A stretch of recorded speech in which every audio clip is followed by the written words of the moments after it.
Chi alba fu, chi alba era, una nazione, una guerra, chi fu stu maggio, verano nero, a sanguiniccia, sotto bandera. Hey, salut tout le Coucou les monde! loulous, on se retrouve aujourd'hui, on est lundi. Et on va cuisiner. Il n'est pas encore 8 heures, alors Loulou va vous présenter la recette du crumble d'aubergine qui nous a été demandée par Morgane. Donc voilà. Que je salue bien. Oh, je vous laisse avec le chef. Gros bisous. Alors, tout simplement, on va commencer par la préparation. La première étape, c'est de monder les tomates. Ici, je viens de les monder, du coup, c'est déjà fait. Pas besoin de perdre de temps parce qu'il faut aller très vite pour la préparation. Donc, si vous voulez pas vous embêter à les émonder, il existe tout simplement dans le commerce, je sais que vous savez, mais quand même je le rappelle, des tomates pelées, voilà, tout simplement. Donc, pour les émonder, si vous avez la force de le faire et que vous savez pas ce que c'est, vous prenez une tomate, vous découpez le petit haut ici et vous faites un petit trou. D'ailleurs, il manque un petit bout de peau. J'ai mal travaillé. Voilà, donc, et ensuite vous plantez le couteau en croix comme ceci, vous les plongez dans l'eau bouillante 1 minute, pas plus. Et vous les mettez dans l'eau froide directement après la sortie du bain. Voilà, tout simplement. Donc, 200 g de tomates émondées. Ici, nous devons couper les aubergines, donc c'est ce que je vais faire devant vous. Hop.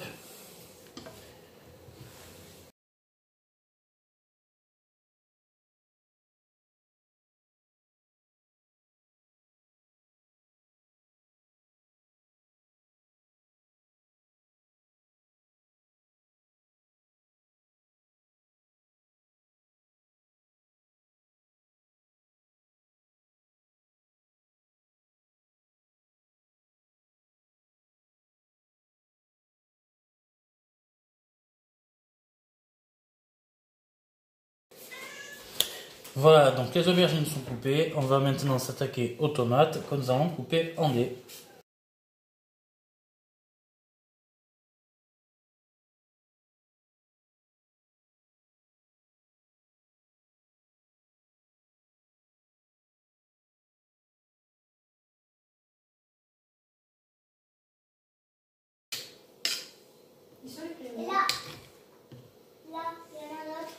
Donc voilà, nous avons nos tomates émondées qui ont été coupées en dés, les aubergines que nous avons coupées en dés. Donc 2 aubergines et 200 g de tomates. Nous allons les placer ensemble pour l'instant. J'installe pour le cookéo et on se retrouve de suite. Voilà, donc les amis, on se retrouve pour la cuisson justement au cookéo. Donc en mode doré, on met de l'huile, on fait chauffer un petit peu. Et on remue les tomates et les aubergines. Voilà, je vous filme comme ça parce qu'il y a eu un petit souci justement à l'arrière de la caméra. Le téléphone est tombé dans l'eau bouillante. Voilà, l'eau qui servait à émonder les tomates. Bon voilà, comme c'est un waterproof le téléphone, donc ça va, pas de danger, mais en vrai. On est trop dépendant des téléphones.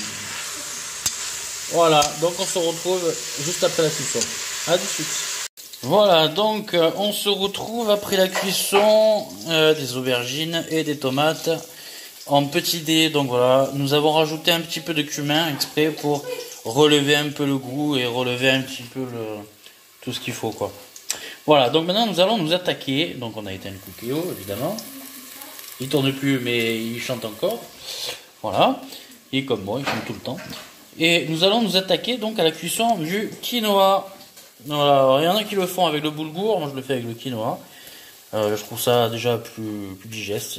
Voilà, j'aime pas trop le boulgour. Ça bourre le boulgour. Donc dans ce petit robot, nous avons fait chauffer depuis à peu près 2 ou 3 minutes. Voilà, donc c'était à 30. Nous avons commencé à faire chauffer l'eau ici. Elle n'est pas encore chaude, hein, mais bon.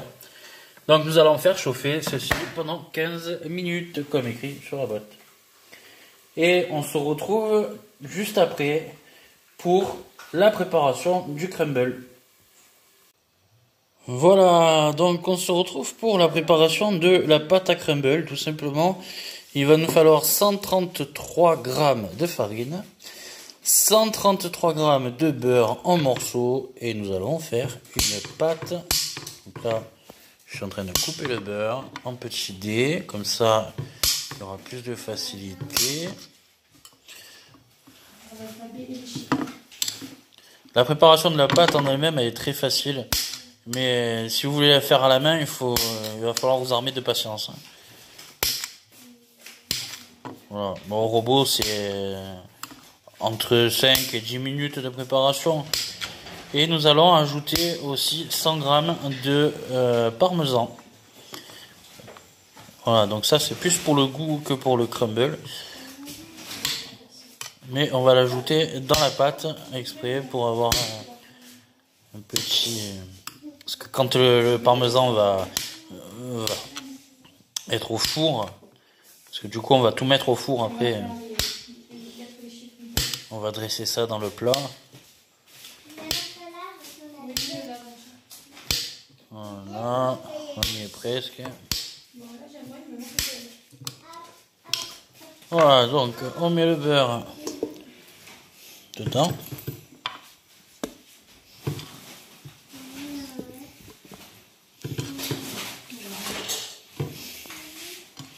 Et là on va sabler du coup. Vous savez ce que ça veut dire, hein? Alors moi je le mets au pétrin. Je trouve que c'est mieux, mais si vous avez un batteur K, c'est encore meilleur. Ça après c'est une question de préférence. Voilà, donc on va attendre l'obtention d'une petite pâte sablée. Voilà. On va avoir que du sable. Et on va rajouter donc nos 100 g de parmesan. Allez, on se retrouve de suite après. C'est bon. Ouais les amis, on se retrouve pour le montage du crumble. Je suis désolé pour le quinoa, c'est pas que je l'ai raté, mais en voulant le goûter, je me suis aperçu, donc pour voir, en voulant le goûter pour voir si la cuisson était assez cuite, je me suis aperçu que je commençais à avoir des picotements dans la bouche, dans la gorge, donc... On va éviter le quinoa. Voilà, on évite. Hein. Donc voici la pâte à crumble faite avec le parmesan, donc 130 g, je rappelle les mesures. 130 g de beurre, 130 g de farine et 100 g de parmesan. J'en ai mis un peu plus. J'en ai mis environ 200 g. Mais ça c'est pour moi personnellement. Donc nous allons prendre ce plat gratin fabuleux et fantastique. Tout simplement nous allons y déposer notre mixture sympathique.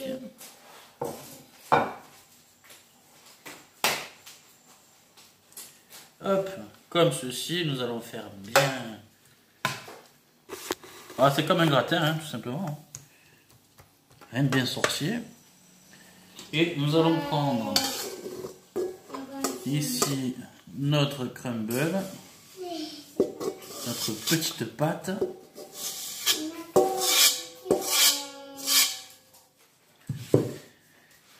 Et voilà, et nous allons l'étaler comme ceci.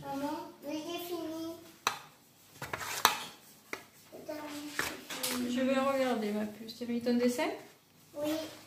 J'arrête, 3 secondes. Je finis de filmer papa. Toi, je pense pas que tu es fini avec tout ce que tu vas faire. Du coup, j'ai un peu mal à la gorge. Oh, ça va être bon quand même comme ça. Voilà, donc pour la recette originale, il faut bien sûr le quinoa ou du boulgour. Mais voilà, avant j'adorais ça, mais je viens de m'apercevoir que j'ai la gêne. Je crois qu'on va finir la journée aux urgences. C'est pas grave. Allez, bon, ceci on le met au four pendant environ, roulement de tambour, 240 degrés pendant 10 minutes. Et voilà.